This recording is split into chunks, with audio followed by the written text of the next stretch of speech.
리딩 지저스 252일 베드로후서 1에서 3장까지 말씀 함께 나누겠습니다.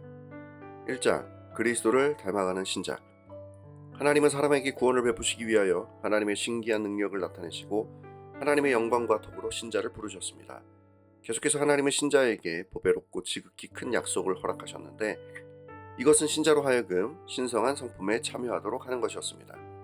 이와 같이 하나님의 놀라운 은혜를 입은 신자는 율법으로 말미암은 삶의 변화가 아니라 마음의 능동적인 변화가 이루어져 믿음으로 시작하여 사랑으로 마무리되는 모든 아름답고 덕스러운 그리스도의 형상을 계속해서 닮아가게 됩니다. 계속해서 베드로는 신자에게 하나님이 정하신 인생의 마지막이 있음을 강조합니다.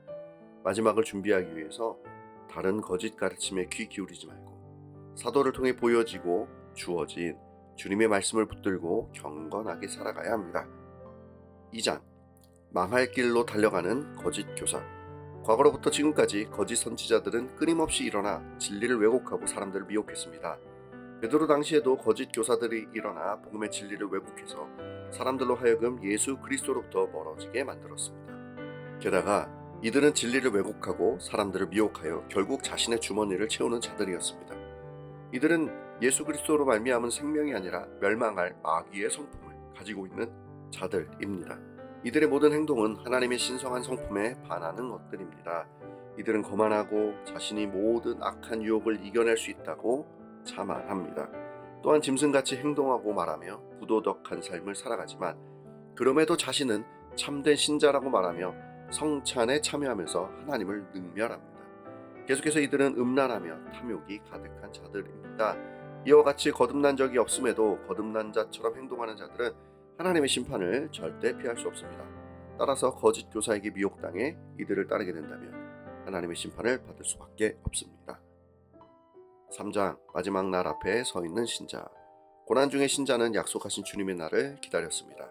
그런데 아직 주님의 날이 오지 않았으므로 주님의 약속을 의심하는 사람들이 생겨나기 시작했습니다. 예수님과 선지자들은 이미 주님의 날이 가까이 왔음을 보여주는 특징들에 대해서 설명했습니다. 베드로는 그 말씀을 다시 상기시키면서 마지막 때의 특징을 드러내면서 약속을 의심하고 동요하고 있는 신자들을 다시 안심시켰습니다. 창조주이시며 심판주 되시는 하나님께서 세상을 붙잡고 계시는데 이는 먼저 택하신 영혼들이 주님께 돌아올 때까지 기다리고 계시기 때문입니다. 하지만 주님의 때가 되면 신속하고 완전한 심판이 임하게 될 것입니다. 따라서 세상이 영원할 것 같다고 어리석게 생각하지 말고 심판하실 주님 앞에서 신실하게 기다리며 복음을 따라 진실하고 성실하게 살아가야 하겠습니다. 말씀을 붙들고 함께 기도합니다. 이미 망할 이유로 가득한 세상이지만 먼저 택하신 영혼들이 돌아오기까지 기다리시는 자비로우신 하나님을 바라봅니다. 우리에게 하나님께서 허락하신 시간이 주어졌음을 알고 허락된 시간 속에서 하나님을 사랑하고 이웃을 사랑하는 삶을 살아가도록 항상 우리를 붙들어 주옵소서. 예수님을 사랑함이 나의 기쁨이 되고 예수님이 다시 오실 날을 소망하며 살아가는 신자의 삶으로 하나님의 영광을 드러내는 삶 되게 하옵소서. 여전히 마지막을 준비하지 않고 세월을 낭비하는 가족들과 이웃들을 불쌍히 여겨주시고 이들에게 경건한 두려움을 허락해 주셔서 창조주가 되시며 심판주 되시는 예수님을 바라보게 하옵소서. 이들도 구원해 주옵소서.